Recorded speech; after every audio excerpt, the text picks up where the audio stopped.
నమస్తే, welcome to reality check. ప్రస్తుతం మనతో పాటు ఉన్నారు కాంగ్రెస్ సీనియర్ నేత తులసిరెడ్డి గారు. సార్ నమస్తే అండి. నమస్తేమా సార్, కర్నూలుకి రేపు ప్రధానమంత్రి రాబోతున్నారు జిఎస్టీ సమావేశంలో పాల్గొనడానికి. మీరేమంటారు? మా పావు కోడికి ముప్పావు మసాలా అని ఒక సామెత ఉంది. ఆ సామెత జ్ఞాపకం వస్తూ ఉంది. ఇక్కడ పని నాస్తి, ప్రచారం జాస్తి. ఇప్పుడు అటు మోడీ గారు కానీ ఇటు చంద్రబాబు నాయుడు గారు కానీ ఏం చెప్పారు? ఈ యొక్క జిఎస్టీ సంస్కరణల వల్ల, అంటే 4 స్లాబుల నుండి 2 స్లాబులకు చేసినందువల్ల 345 వస్తువుల ధరలు తగ్గుతాయి, ప్రజలు పండగ చేసుకోండి, ఇప్పుడే దసరా దీపావళి 2 పండుగలు వచ్చినాయి అని ఊదరగొట్టారు ప్రజలు. అంటే 345 వస్తువుల ధరలు తగ్గుతాయని. కానీ క్షేత్రస్థాయిలో చూస్తే ఏమాత్రం తగ్గలేదు.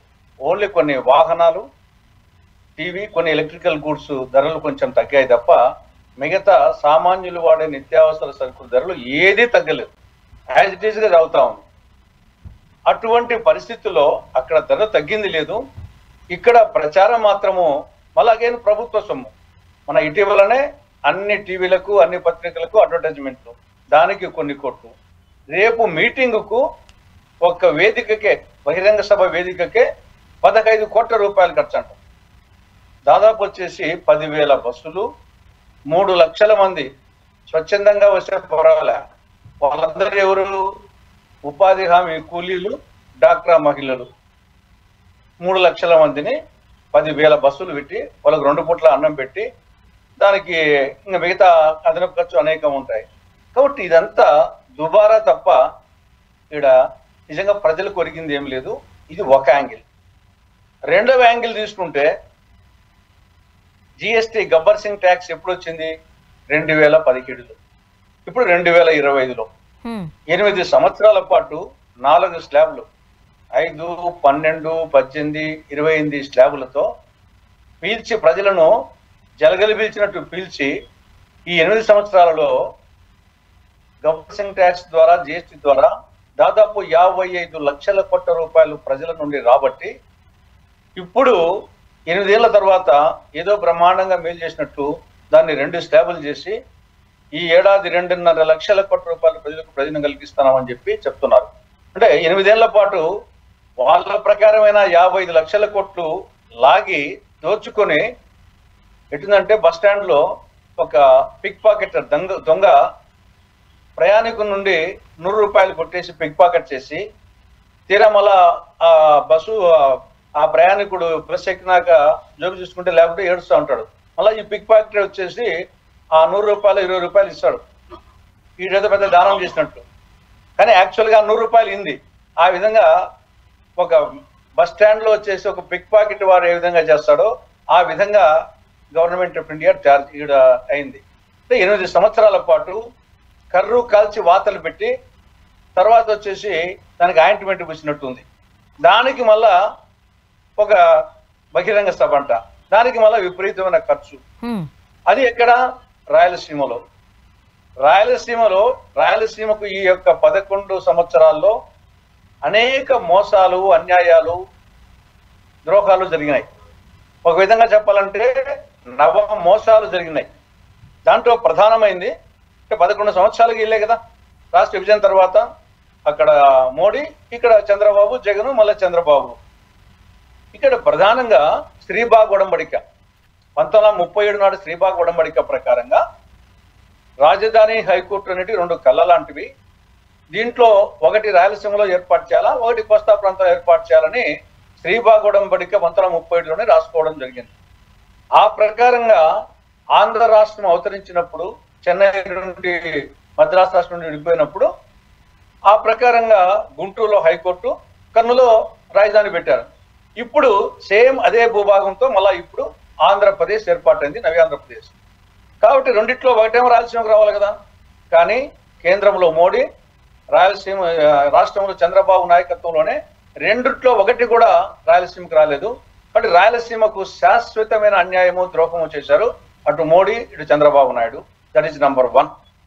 నంబర్ 2 వచ్చేసి రాయలసీమకు, ఉత్తరాంధ్రకు బుందేల్ఖండ్ తరహా స్పెషల్ డెవలప్మెంట్ ప్యాకేజీ నిధులు ఇవ్వాలి అని సెక్షన్ 46 సబ్సెక్షన్ 3లో స్పష్టంగా ఉంది. దాన్ని ఇవ్వలేదు. అదొక ద్రోహం. మూడవది ప్రత్యేక హోదా. ఇది రాష్ట్రంతో పాటు రాయలసీమ కూడా ప్రత్యేక హోదా అనేది ఇది ఒక సంజీవని లాంటిది. ఇది రాయలసీమకు రాష్ట్రానికి ఒక హక్కు. ఇది భిక్ష కాదు. కానీ 11 సంవత్సరాలుగా దాన్ని అమలు పరచకుండా ఇది ముగిసిన అధ్యాయం అని చెప్పేసి మోడీ అంటే దాని గురించి పల్లెత్తు మాట అనడం లేదు అటు చంద్రబాబు గాని జగన్మోహన్ రెడ్డి గాని. ఆ విధంగా ప్రత్యేక హోదా విషయంలో రాయలసీమకు రాష్ట్రానికి అన్యాయం. నాలుగవది విభజన చట్టంలో 13th షెడ్యూల్ ప్రకారంగా కడప జిల్లాలో శైల్ ఆధ్వర్యంలో steel authority of India limited ఆధ్వర్యంలో ఇంటిగ్రేటెడ్ స్టీల్ ప్లాంట్ కేంద్ర ప్రభుత్వం ఏర్పాటు చేయాలి. ఇంతవరకు దాన్ని ఊసేయలేదు. తర్వాత దుగరాజపట్నం, ప్రస్తుతం దుగరాజపట్నం కూడా ఈ రాయలసీమ పక్కకు వస్తుంది. ఈడ మేజర్ పోర్ట్ ఏర్పాటు చేయాలి 13th షెడ్యూల్ ప్రకారంగా, అది రాలేదు. తర్వాత మన్నవరం శ్రీకాళహస్తి దగ్గర మన్నవరం విద్యుత్ పరికరాల ప్రాజెక్టును గతంలో మన్మోహన్ సింగ్ ప్రధానమంత్రిగా ఉన్నప్పుడు రాయలసీమలో నిరుద్యోగ సమస్య పరిష్కారం కోసం ఆడ శాంక్షన్ చేస్తే దాన్ని ఈ గవర్నమెంట్ వచ్చిన తర్వాత దాన్ని రద్దు చేసింది ఆ మన్నవరం విద్యుత్ పరికరాల ప్రాజెక్టు. కృష్ణానది యాజమాన్య బోర్డు కార్యాలయం శ్రీశైలంకు సమీపంలో, శ్రీశైలం రిజర్వాయర్ సమీపంలో రాయలసీమలో ఏర్పాటు చేయాలి. కానీ చంద్రబాబు నాయుడు ఏమో విజయవాడ పెట్టాలని, జగన్మోహన్ రెడ్డి ఏమో విశాఖ పెట్టాలని వాళ్ళు కృష్ణా రివర్ మేనేజ్మెంట్ బోర్డుకు లేఖలు రాస్తారు. తర్వాత ఇంకా ఇప్పటికి అది ఆంధ్రప్రదేశ్కే రాలేదు, ఇంకా హైదరాబాద్లో ఉంది. రాష్ట్ర విభజన జరిగిన 60 రోజుల లోపల కృష్ణానది యాజమాన్య బోర్డు కార్యాలయము ఆంధ్రప్రదేశ్కు రావాలి. ఇంతవరకు 11 ఏళ్ళైనా రాలేదు. అది కూడా చంద్రబాబు నాయుడు విజయవాడలో పెట్టాలని, జగన్మోహన్ రెడ్డి విశాఖపట్నం పెట్టాలని. శ్రీశైలం రిజర్వాయర్ కృష్ణానది మీద ఉండే ప్రాజెక్టులన్నీ శ్రీశైలం ఆధారపడి ఉన్నాయి. అంటే ప్రధానంగా అక్కడ పెట్టాలా. ఆ విధంగా అన్యాయం. తర్వాత యూపీఏ ప్రభుత్వం మన్మోహన్ సింగ్ గారు కడప, రాయచోటి, మదనపల్లి, బెంగళూరు నూతన బ్రాడ్గేజ్ రైలు మార్గాన్ని మంజూరు చేస్తే కొంతవరకు పనులు పూర్తయిన తర్వాత మోడీ గవర్నమెంట్ దాన్ని రద్దు చేసింది. ఇక సాగునీటి ప్రాజెక్టులు తెలుగంగ, గాలేరు నగిరి, అంద్రినీవా, వెలుగొండ, అన్నమయ్య ఈ ప్రాజెక్టులకు నిధులు లేక ఎక్కడ వేసిన గొంగలు అక్కడే ఉండిపోయినాయి. ఇవన్నీ రాయలసీమ ప్రాజెక్టులు. కాబట్టి మోడీ పాలనలో, చంద్రబాబు పాలనలో రాయలసీమకు తీరని అన్యాయం జరిగింది. తీరని మోసం చేశారు, వాళ్ళు తీరని ద్రోహం చేశారు. ఆ విధంగా చేసి ఈరోజు మళ్ళా రాయలసీమ ప్రాంతంలోని కర్నూలులో తగుదునమ్మా అంటూ వచ్చేసి బహిరంగ సభ చెబుతారంట. అది జిఎస్టీ గురించి అంట. కరుగాల్చి వార్తలు పెట్టింది చాలక ప్రభుత్వ ధనాన్ని విచ్చలవిడిగా ఖర్చు చేస్తూ వాళ్ళ సొంత డబ్బు ఖర్చు పెట్టినట్టు చేస్తున్నారు. కాబట్టి దీన్ని కాంగ్రెస్ పార్టీ పూర్తిగా వ్యతిరేకిస్తోంది. సరే, ఎలాగో పెట్టబోతున్నారు. కనీసం ఈ యొక్క బహిరంగ సభ ద్వారా అయినా సరే పైన చెప్పిన రాయలసీమ సమస్యల్లో కనీసం కొన్నింటినైనా కానీ అటు మోడీ గారు కానీ చంద్రబాబు నాయుడు గారు కానీ ప్రస్తావించి పరిష్కరించాలని కాంగ్రెస్ పార్టీ పరంగా డిమాండ్ చేస్తున్నాం. సార్, ఇప్పుడు మీరు చెప్పిన సమస్యలతో పాటుగా అసలు రాజధాని ఇష్యూ ఒకటి ఉండింది. స్పెషల్ స్టేటస్ని ఆల్మోస్ట్ అందరూ మర్చిపోయారు కూడా, గుర్తు కూడా లేదు ఎవరికి. Okay, Visakha steel plant issue ఉంది, వచ్చి వెళ్ళిపోతున్నారు. కానీ ప్రధానమంత్రి మోదీ గారు ఈ సమస్యలకు సంబంధించి స్పందించడం లేదు. అట్లీస్ట్ ఈసారైనా భారీ బహిరంగ సభ కాబట్టి అవకాశం అయినా ఉందంటారా మాట్లాడేది? నాకు తెలిసి పైన ప్రస్తావించిన దాంట్లో ఏది ఉండదమ్మా. ప్రత్యేక హోదా ఉండదు, విశాఖపట్నం గురించి అసలు ప్రస్తావించలేదు. ఎందుకంటే అక్కడ కాదు కాబట్టి అది ఎట్లా ఆల్రెడీ ప్రైవేట్ పరం చేయాలని నిర్ణయించుకున్నారు. ఇదివరకు పైన కాలయాపన చేసుకుంటే తప్పనిచ్చేసి ఖచ్చితంగా విశాఖ స్టీల్ ప్లాంట్ ప్రైవేటైజేషన్ కాక తప్పదు. ఆల్రెడీ బీజేపీ ప్రత్యేక హోదా ఇది ముగిసిన అధ్యాయం అని చెప్పేసి పదే చెప్తున్నారు. దానికి ఇక్కడ అటు ముఖ్యమంత్రి కానీ ఇటు ప్రతిపక్ష నాయకులు కానీ వాళ్ళు మోడీ చేతిలో, అమిత్ షా చేతిలో కీలు బొమ్మలు, జుట్టుపూలిగాడు బంగారప్ప టైప్ వాళ్ళు అయిపోయినారు. కాబట్టి వాళ్ళ చేత ఏమీ కాదు. రాష్ట్రానికి ప్రత్యేక హోదా రావాలి అంటే అది ఒకటే మార్గం, కేంద్రంలో కాంగ్రెస్ అధికారంలోకి రావాలి, రాహుల్ గాంధీ ప్రధాని కావాలి, అంతే తప్ప ఇంకా మనం ఎన్నిసార్లు చర్చించుకున్నా నరేంద్ర మోడీ ఆ స్థానంలో ఉన్నంత వరకు, కేంద్రంలో కాంగ్రెస్ ఇతర ప్రభుత్వం ఉన్నంత వరకు ఇది రాదు. కాంగ్రెస్ అధికారంలోకి రావాలి, రాహుల్ గాంధీ ప్రధాని కావాలి. సార్, ఇప్పుడు ప్రతిపక్షంలో ఉన్న మీరు ఈ విషయాలకు సంబంధించి, అంటే ప్రజలకు సంబంధించిన విషయాలు ఇవి, రాష్ట్రానికి సంబంధించిన విషయాలు ఇవన్నీ కూడా, కాబట్టి మీ డిమాండ్స్ ఏంటి? మీ వాయిస్ ఎప్పుడు గట్టిగా వినిపిస్తారు? మీరు ఇలాంటి వారి ద్వారా కనీసం మీరన్నా మా వాయిస్ వినిపిస్తున్నారు. మాకు మెయిన్ సమస్య ఇదేమ్మా.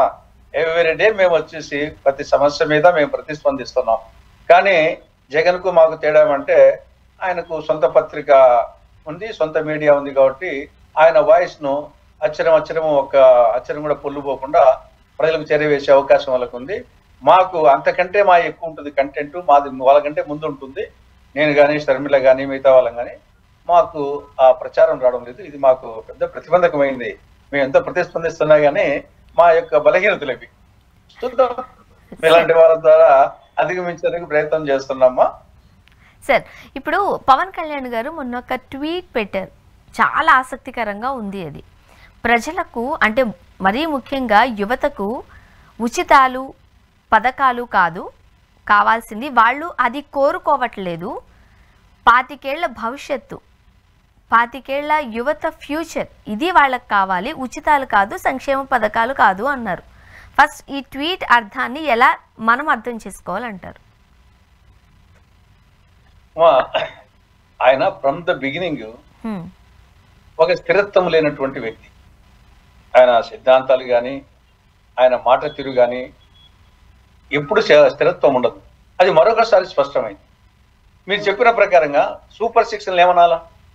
సూపర్ 6 వచ్చేసి ఒక తెలుగుదేశం పార్టీ హామీలే కాదండి. సూపర్ 6 హామీలు కూటమి హామీలు. దాంట్లో తెలుగుదేశం ఉంది, జనసేన ఉంది, బీజేపీ ఉంది. కానీ సూపర్ 6 హామీల్లో మరి ఇప్పుడు ఈయన మాటల ప్రకారం చూస్తే రాబో రోజుల్లో ఉచితం, ఆయన చెప్పింది ఏమి, యువత ఉచితాలు కోరుకోవడం లేదు, ఉచిత సంక్షేమ పథకాలు కోరుకోవడం లేదు అన్నాడు. ఉచితాలు కోరుకోవడం లేదు, సంక్షేమ పథకాలు కోరుకోవడం లేదు. ప్రస్తుతం దాన్ని బట్టి ఇంకా రాబో రోజుల్లో ఈయన డిప్యూటీ చీఫ్ మినిస్టర్, ఈయన వచ్చేసి చంద్రబాబును ప్రభావితం చేసే పరిస్థితిలో ఉన్నాడు. కాబట్టి ఆయన ప్రకారంగా ఉచితాలు అంటే రాబో రోజుల్లో వ్యవసాయ రంగానికి ఉచిత విద్య తీసేస్తారా? రెండవది మహిళలకు ఉచిత బస్సు ప్రయాణం పథకం తీసేస్తారా? మూడవది ఉచిత గ్యాస్ సిలిండర్ పథకం తీసేస్తారా? ఇంకా సంక్షేమ పథకాల్లో తర్వాత ఇది తల్లికి వందనం పథకం కానీ లేదా అన్నదాత సుఖీభవ ఇలాంటి పథకాలన్నీ రాబో రోజుల్లో తీసేస్తారేమో, దానికి ఏదో కోయిల ముందే కూర్చుంది అన్నట్టు దీనికి ముందుగానే ఈ యొక్క దానికి కథ అల్లుతున్నారేమో, స్టేజీ ప్రిపేర్ చేస్తున్నారేమో చంద్రబాబు నాయుడు పవన్ కళ్యాణ్ ద్వారా. ఇంకా తర్వాత చంద్రబాబు నాయుడు కూడా మొన్న ఈయన వచ్చేసి అచ్చెన్నాయుడు చెప్పారు, ఆడబిడ్డనిది అమలు చేయాలంటే రాష్ట్రాన్ని అమ్మేసేయాలని. ఆయన ఒకదానికి సూపర్ 6 లో ఒకదానికి ఆయన పల్లాయి పట్టుకున్నాడు. మిగతా వచ్చేసి మొత్తము ఉచిత పథకాలు సంక్షేమ పథకాలు అన్ని తీసేసేదానికి గ్రౌండ్ ప్రిపేర్ అవుతుందేమో పవన్ కళ్యాణ్ ద్వారా అని అనిపిస్తా ఉంది. సార్, ఇప్పుడు అలా అనుకుంటే జగన్మోహన్ రెడ్డి గారు 3000 ఇచ్చే దగ్గర మేము 6000 ఇస్తామన్నారు. మేనిఫెస్టో అంతా అదే కదా సార్. మరి ఆ రోజు యువత భవిష్యత్ గుర్తులేదా? లేకపోతే ఈ కూటమిలో భాగంగా ఉన్నప్పటికీ చంద్రబాబు నాయుడు గారి ఆలోచన వేరు, పవన్ కళ్యాణ్ గారి ఆలోచన వేరుగా ఉందా? రెండు దారిలో వెళ్తున్నారా వీళ్ళు? మీరు చెప్పినట్టు రెండింటికి ఉందేమో. ఒకటి వచ్చేసి ఏరు దాటినంత వరకు ఓడమల్లన్న, ఏరు దాటినంత గోడిమల్లన్న అనే నైజం అనేది మామూలుగా టీడీపీ కానీ జనసేనకి కానీ బీజేపీకి కానీ వాళ్ళకు. ఈవెన్ బీజేపీనే వెంకటేశ్వర స్వామి తిరుపతిలోనే ఆయన బహిరంగ సభలోనే మోడీ గారు వచ్చేసి ప్రత్యేక హోదా 5 ఏళ్ళు కాదు 10 ఏళ్ళు ఇస్తామని చెప్పి వెంకటేశ్వర స్వామి సాక్షిగా చెప్పిన వ్యక్తి ఇప్పుడు ముగిసిన అధ్యాయం అంటున్నాడు. అది మోడీకి సంబంధించి.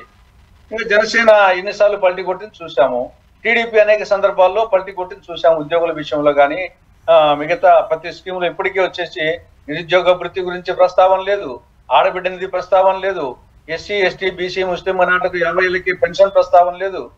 కాబట్టి ఆ విధంగా ఓవరాల్ గా వీళ్ళకు ఉద్యోగులు ధర్నాలు చేస్తున్నారు, ఉద్యోగులు మొదలు పెట్టినారు, ఉద్యోగులు ఉపాధ్యాయులు. అది దాదాపు వాళ్ళకి అరియర్సే 31,000 కోట్లు అరియర్స్ ఇవ్వాలి. తర్వాత 12th పిఆర్సీ చేయాలి, 11th పిఆర్సీ పెండింగ్ బకాయిలు ఉన్నాయి, 4 డిఏలు బకాయిలు ఉన్నాయి. కాబట్టి వాళ్ళు మొదలు పెడితే ఆల్రెడీ స్టార్ట్ చేశారు, వాళ్ళకి ఇవ్వాల్సిన చాలా లార్జ్ అమౌంట్ ఇవ్వాలి. అవి గన ఇంప్లిమెంటేషన్కి వస్తే ఇప్పుడున్న పథకాల్లో ఏ పథకము వీళ్ళు అమలు చేయలేరు, నెల నెల జీతాలు కూడా ఇవ్వలేరు. ఇంకా ఉద్యోగుల విషయంలో ఇంకా మొదలు పెట్టలేదు కాబట్టి కనీసం ఉద్యోగులకు జీతాలు ఇస్తున్నారు. కొన్ని పథకాలు మన డ్రైవర్లు కానీ ఇంకోటి కానీ చేస్తున్నారు. రేపు అదంటూ మొదలు పెడితే వీళ్ళు నెల జీతాలు కూడా ఇవ్వలేని పరిస్థితి వస్తుంది. కాబట్టి దాన్ని బేస్ చేసుకొని ఏమన్నా మాట్లాడుతున్నారేమో చంద్రబాబు చెప్పి అనేది ఒక యాంగిల్. రెండవ యాంగిల్, ఈయన పవన్ కళ్యాణ్ ఆయన అనేక సందర్భాల్లో చంద్రబాబు నాయుడు గారికి యాంటీగా అనేక స్టేట్మెంట్ ఇవ్వడం జరిగింది. తిరుపతి లడ్డూల విషయంలో కానీ, లేకుంటే ఆ యొక్క తుక్కిస్లాట విషయంలో కానీ, తర్వాత సీజ్ ద షిప్ అని బియ్యం విషయంలో కానీ, లేకుంటే కాకినాడ విషయము, పిఠాపురం విషయము అనేక సందర్భాల్లో ఆయన చంద్రబాబుకు వ్యతిరేకంగా మాట్లాడిన సందర్భాలు అనేకం ఉన్నాయి. కాబట్టి అది కూడా కావచ్చు. ఆయనకు చంద్రబాబుతో డిఫరెంట్ మొన్న మీటింగ్ లో కూడా అన్నట్టు తెలుస్తా ఉంది. మీటింగ్ లో కూడా కొన్ని సందర్భాల్లో కేబినెట్ మీటింగ్ లో కూడా వ్యతిరేకిస్తున్నట్టు. మరి రెండు ఉన్నాయమ్మా. ఒకటి, వీళ్ళిద్దరు కలిసి ప్లాన్ వేసుకొని చేస్తున్నారా అనడానికి ఆస్కారం ఉంది. లేదు, పవన్ కళ్యాణ్ క్రమేణా చంద్రబాబుకు లోకేష్ కు దూరం అవుతున్నాడా అనేది కూడా అప్పుడప్పుడు అనుమానం వస్తా ఉంది. ఓకే సరే, మరొకటి బనకచెర్ల ప్రాజెక్టుకి సంబంధించి ముందుకు వెళ్తున్నారు, టెండర్స్ పిలుస్తున్నారు, మీ అభిప్రాయం ఏంటి? అది రాష్ట్రానికి గుదిబండ అవుతుంది మా.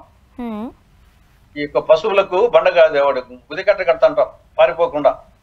అది గుదిబండ అవుతుంది. ఎందుకంటే దాని ఎస్టిమేట్ ఎంతమ్మా?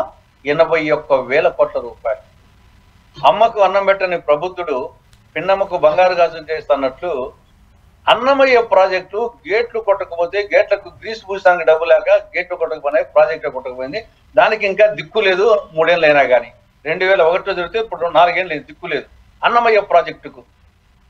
అలాంటిది ఈయన 81,000 కోట్లు ఖర్చు పెట్టి పోలవరం నుండి నీళ్లను లిఫ్ట్ ద్వారా బనకచెర్లకు తీసుకొచ్చి రాయలసీమను సస్యశ్యామలం చేస్తా అంట. ఉన్న ప్రాజెక్టు దిక్కు లేదు. తెలుగు గంగ, గాలేరు నగిరి, హంద్రీ నీవా, వెలుగొండ, అన్నమయ్య ఈ ప్రాజెక్టులు చేసి దాని కింద ఇంకా ఒక్క రిజర్వాయర్స్ అది కాంగ్రెస్ హయాంలోనే సింహభాగం పూర్తయినాయి. వీళ్ళు వచ్చిన తర్వాత ఒక పంట కాలువ తవ్వలేదు, ఒక పిల్ల కాలువ తవ్వలేదు, ఒక ఎకరాక నీళ్ళు ఇవ్వలేదు. 83లో తెలుగు గంగ ప్రాజెక్టు, 1983లో ఇందిరాగాంధీ గారు, ఎంజి రామచంద్రన్, ఎన్టీ రామారావు కలిసి శంకుస్థాపన చేస్తే 83లో, ఇప్పుడు 2005లో ఉన్నాం, 2025లో దానికి దిక్కు లేదు. గాలేరు నగరి 1986లో దానికి దిక్కు లేదు. 100 నీవా 1986లో దానికి దిక్కు లేదు. 1994లో వెలుగొండ దానికి దిక్కు లేదు. అన్నమయ్య గేట్లకు గ్రీసు పూసినాలకు అది కొట్టుకుపోయింది. గుండ్లకమ్మ గేట్లు కొట్టకపోతే అది దిక్కు లేదు. పులిచింతల గేట్ల దిక్కు లేదు. అలాంటిది 81,000 ఖర్చు పెట్టి పోలవరం నుండి బనకచెర్లకు నీళ్లు తెప్పిస్తాడంట. దానికి సిడబ్ల్యూసి క్లియరెన్స్ లేదు, గోదావరి నది యాజమాన్య బోర్డు క్లియరెన్స్ లేదు, అపెక్స్ కౌన్సిల్ క్లియరెన్స్ లేదు, దీనికి నీటి కేటాయింపులు లేవు. అది మిగులు జలాల ఆధారంగా అయినప్పటికీ ఒక భారీ ప్రాజెక్టు కట్టాలంటే దానికి కృష్ణానది యాజమాన్య బోర్డు, గోదావరి నది యాజమాన్య బోర్డు ఆ నదుల మీద వాళ్ళ పర్మిషన్ కావాలి, తర్వాత సిడబ్ల్యూసి పర్మిషన్ కావాలి, తర్వాత అపెక్స్ కౌన్సిల్ పర్మిషన్ కావాలి. నీకు అనుమతులు లేవు, డబ్బులు లేవు నీ దగ్గర, ఆచరణ సాధ్యం కాదు. దేనికి? ఉన్న ప్రాజెక్టులు పూర్తి చేసి మళ్ళీ అయిపోయినాక అప్పుడు ఆలోచిస్తే పర్వాలేదు.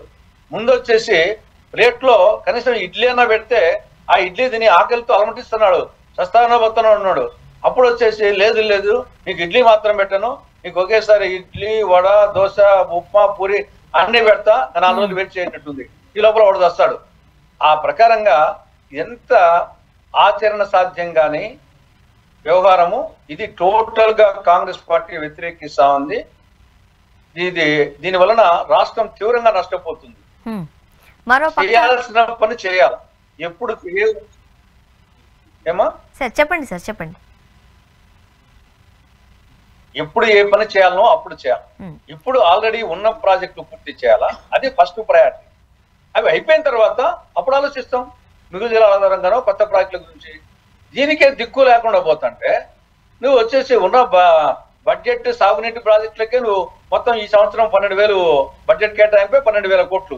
దాంట్లో మళ్ళా సగం 50% ఖర్చు పెట్టేది. నువ్వు దీంట్లోకే సాగుకుంటే నువ్వు వెలుగొండ ప్రాజెక్టుకు 3,600 కోట్లు శాంక్షన్ చేస్తే ఈ సంవత్సరం అయిపోతుంది. దానికి దిక్కు లేక 360 కోట్లు బడ్జెట్ కేటాయించారు, దాన్ని కూడా ఖర్చు పెట్టారు. ఆ పరిస్థితుల్లో దీనికి 81,000 కోట్లు ఖర్చు పెట్టి ఎక్కడి నుండి తెస్తారు? వచ్చేసి అప్పు తెస్తారంట. ఇప్పటికే అప్పు ఆల్ టైమ్ రికార్డు. ఈ 16 నెలల్లోనే 1,50,000 కోట్ల రూపాయలు అప్పు చేసి ఆల్ టైమ్ రికార్డు.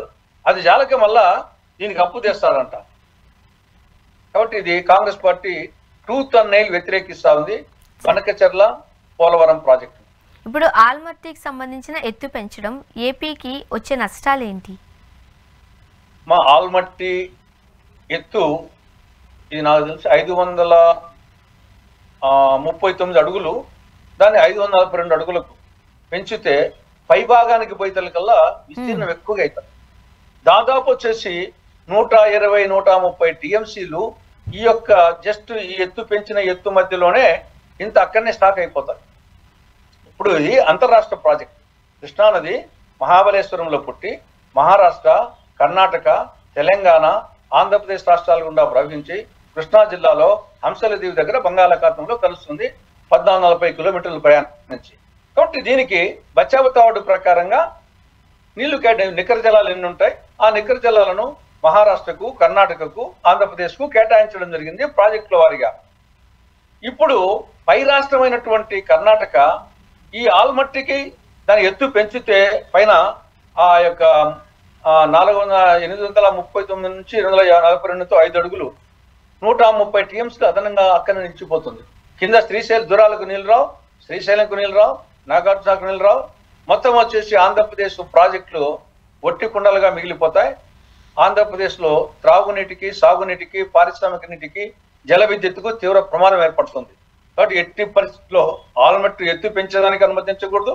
అదేవిధంగా తెలంగాణ ప్రభుత్వం పాలమూరు రంగారెడ్డి 130 టీఎంసీలు, తర్వాత డిండి ప్రాజెక్టు పాలమూరు రంగారెడ్డి 90 టీఎంసీలు, డిండి ప్రాజెక్టు 30 టీఎంసీలు ఏమాత్రము అనుమతులు లేకుండా, నీటి కేటాయింపు లేకుండా వాళ్ళు వచ్చేసి అక్రమంగా కడుతున్నారు. కాబట్టి కర్ణాటక నిర్మిస్తున్న ఆల్మట్టి ఎత్తును దాన్నే అడ్డుకోవాలి. అదేవిధంగా తెలంగాణ ప్రభుత్వం నిర్మిస్తున్నటువంటి పాలమూరు రంగారెడ్డి డిండి ఎత్తిపోతల పథకాలను వాటిని అడ్డుకోవాలి. లేకుంటే కనుక ఆంధ్రప్రదేశ్ ప్రాజెక్టులు శ్రీశైలం ఆధారంగా ఉన్నటువంటి తెలుగంగ, గాలేరు నగరి, హంద్రీనీవా, తర్వాత నాగార్జున సాగర్ కుడి కాలువ, ఎడమ కాలువ, పులిచింతల, కృష్ణా బ్యారేజ్ మొత్తం వచ్చేసి 50 లక్షల ఎకరాలు మొత్తం వచ్చేసి సాగు భూమి, బిడి భూమిగా మారుతుంది. ఇంత ప్రమాదం ఉంది. కానీ నిమ్మకు నీరెత్తినట్టు చంద్రబాబు ప్రభుత్వం దాన్ని పట్టించుకోకుండా, చేయాల్సిన పని చేయకుండా ఈ యొక్క చెయ్యకూడని పని కనకచెర్ల పోలవరం ఎత్తుకున్నాడు. చేయాల్సిన పనేమో ఇది, దాని గురించి పట్టించుకోవడం లేదు. ఈయన మళ్ళా పెద్ద లెజెండరీ చీఫ్ మినిస్టర్ అంట ప్రపంచంలోనే.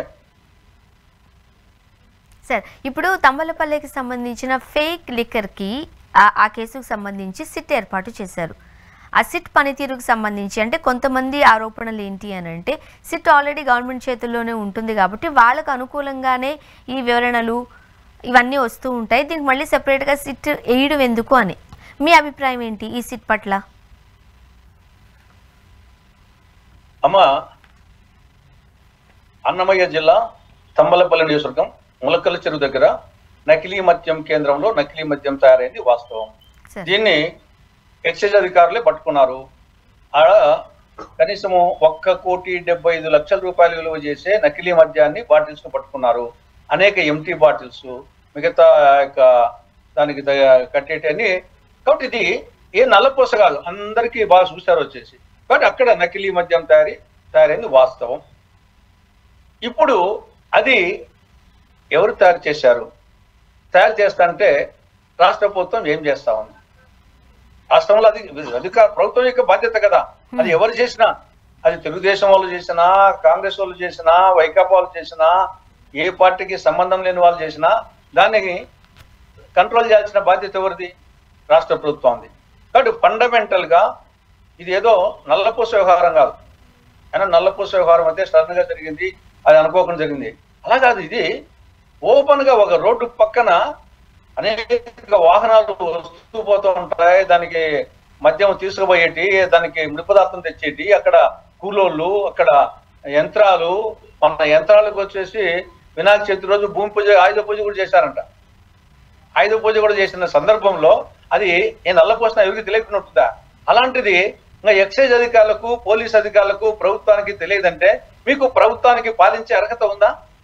తర్వాత వస్తాం. అది ఎవరు చేశారు, తెలుగుదేశం వాళ్ళు చేశారా, వైకాపాలు చేస్తారా, సెకండరీ ఇష్యూ.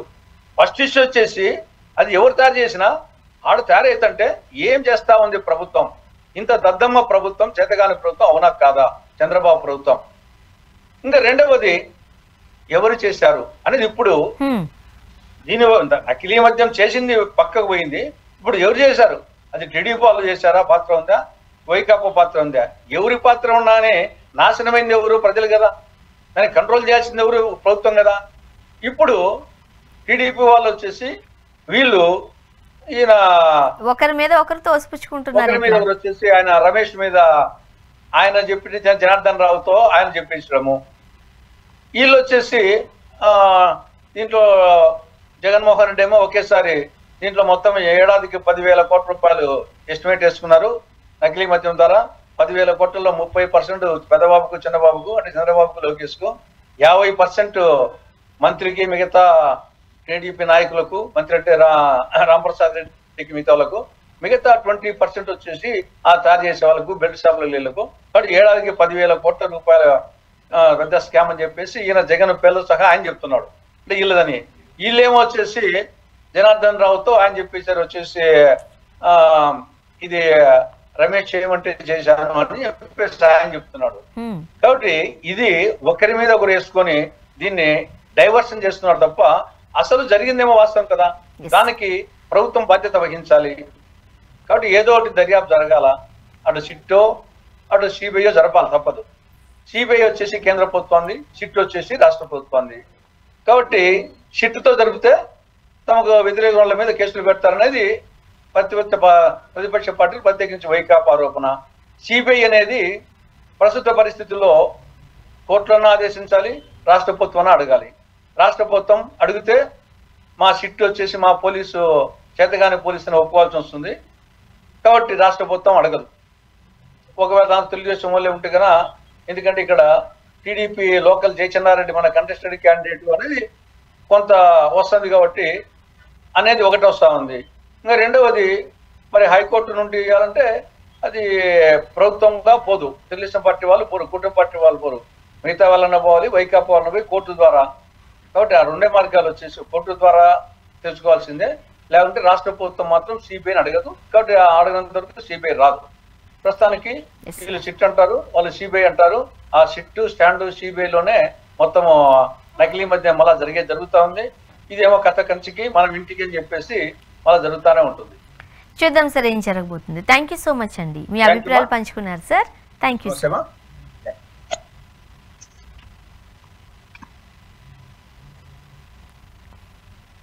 ఇది మా వ్యవహారం, ఇది వాళ్ళ రియాలిటీ చెక్. Stay tuned.